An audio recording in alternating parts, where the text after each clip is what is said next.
اجنبی عورت کو شہوت سے دیکھنا یا اجنبی عورت کو شہوت سے چھونا اسلام میں کتنا بڑا گناہ ہے؟ اس حوالے سے ہمارے نبی حضور سید عالم صلی اللہ تعالیٰ علیہ وسلم ارشاد فرماتے ہیں، تم میں سے کسی کے سر میں لوہے کی سوئی گھونپ دی جائے تو یہ اس سے بہتر ہے کہ وہ ایسی عورت کو چھوئے جو اس کے لیے حلال نہیں۔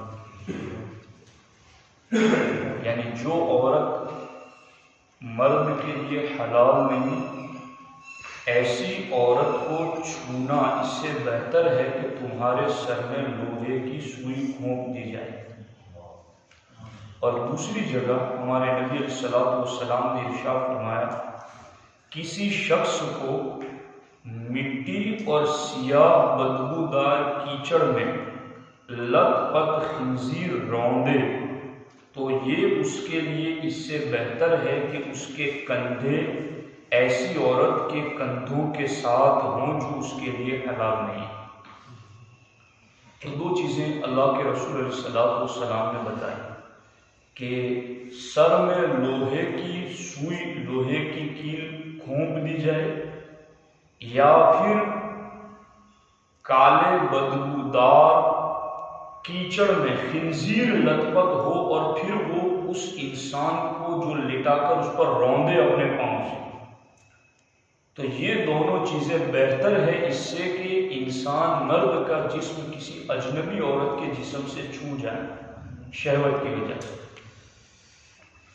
سمجھ آ رہی ہے؟ اسی طریقے سے ہمارے نبی حضور سید عالم صلی اللہ تعالیٰ علیہ وسلم نے فرمایا کہ تم یا تو اپنی نگاہیں نیچی رکھو گے اور اپنی شرمگاہوں کی حفاظت کرو گے، یا پھر اللہ تعالیٰ تمہاری شکلیں بگاڑ دے گا۔ یا تو نگاہیں نیچی رکھو اور شرمگاہوں کی حفاظت کرو، اور اگر ایسا نہیں کرتے تو اللہ تعالیٰ تمہاری شکلیں بگاڑ دے گا۔ اس بارے میں اس حدیث کی شرح میں کہ شکلیں بگڑ جائیں، اس کا کیا مطلب؟ تو اس کا ایک مطلب تو یہ ہے کہ یا تو دنیا ہی میں شکل بگڑ جائے، یا پھر مرنے کے بعد قبر میں شکل بدل جائے۔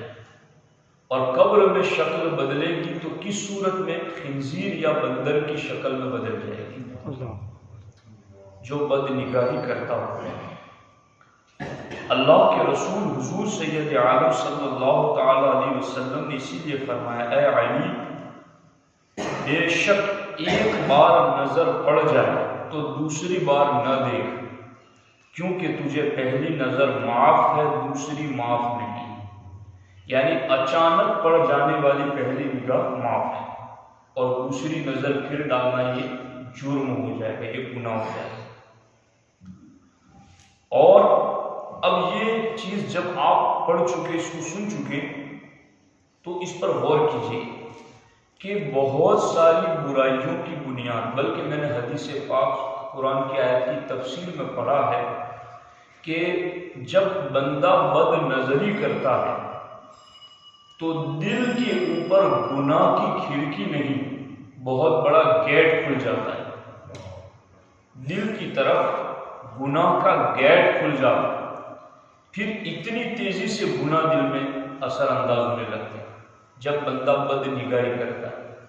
اور پھر بد نگاہی کا جرم اور اس کی سزا کتنی بڑی کہ سر میں لوہے کی کیل پھونک دی جائے، یا پھر اس بندے کو لٹا کر کے سیاہ بدبودار کیچڑ میں سور خنزیر لت پت ہو اور اس کو روندنے لگے۔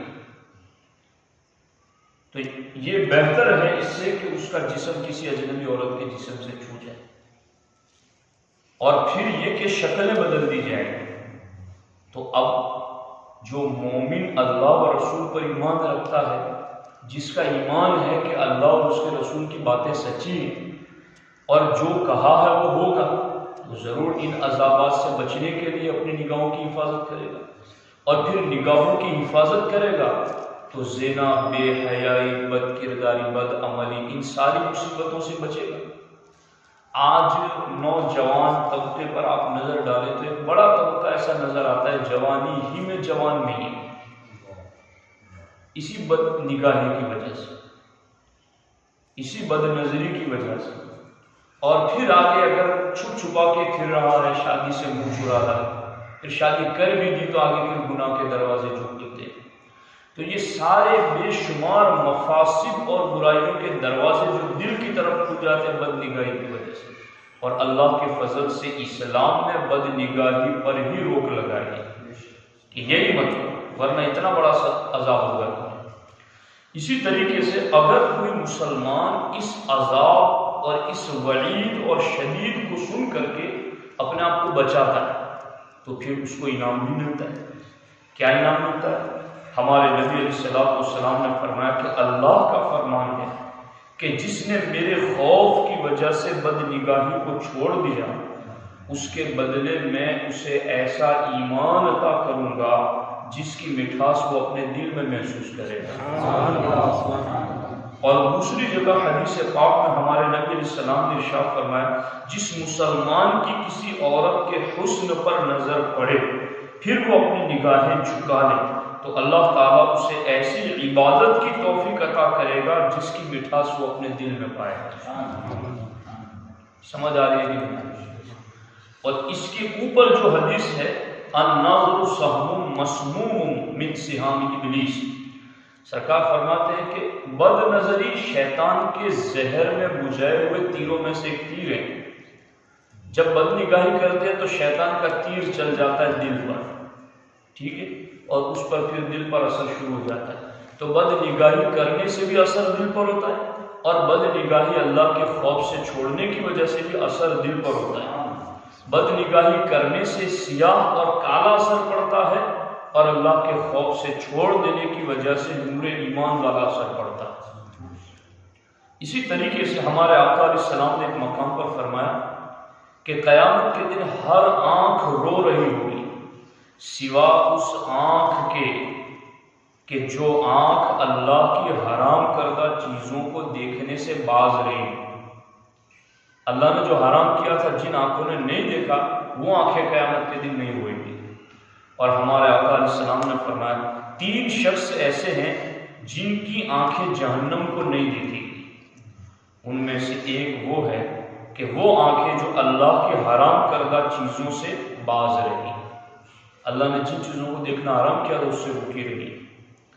اسی طریقے سے ہمارے آقا حضور سید عالم صلی اللہ تعالیٰ علیہ وسلم نے فرمایا کہ عورتوں کے پاس یعنی اجنبی عورتوں کے پاس جانے سے بچو۔ تو ایک انصاری صحابی نے عرض کیا یا رسول اللہ صلی اللہ علیہ وسلم حمو کے متعلق آپ کیا فرماتے ہیں؟ حمو یعنی دیور، دیور کے حوالے سے حضور کیا فرماتے ہیں؟ تو ہمارے آقا علیہ السلام نے فرمایا کہ حمو یعنی دیور تو موت ہے۔ اس کی تفسیر میں حکیم الامت مفتی احمد یار خان نعیمی علیہ الرحمہ ارشاد فرماتے ہیں بھاوج کا دیور سے یعنی بھابھی کا دیور سے بے پردہ ہونا موت کی طرح باعث ہلاکت ہے۔ اور یہاں صاحب مرقات نے دیور سے مراد حمو سے مراد صرف دیور یعنی خاوند کا بھائی ہی نہیں بلکہ شوہر کے تمام وہ قریبی مراد ہیں جن سے نکاح ہو سکتا ہے، جیسے شوہر کا چچا، ماموں، پھوپھا وغیرہ۔ اسی طرح بیوی کی بہن یعنی سالی اور اس کی بھتیجی یعنی بیوی کی بھتیجی، اس کی بھانجی وغیرہ، سب کا بھی یہی حکم ہے۔ خیال رہے کہ دیور کو موت اس لیے فرمایا گیا کہ عادتاً بھاوج دیور سے پردہ نہیں کرتی بلکہ اس سے دل لگی مذاق بھی کرتی ہیں، اور ظاہر ہے کہ اجنبی یا غیر محرم سے مذاق دل لگی کس قدر فتنہ کا باعث ہے۔ اب بھی زیادہ فتنہ دیور بھاوج اور سالی بہنوئی میں دیکھے جاتے ہیں۔ یہ تو اللہ اور اللہ کے رسول نے ہمیں بد نگاہی اور بد نظری سے بچنے کا حکم دیا ہے۔ اللہ تبارک و تعالی ہمیں اس پر عمل کی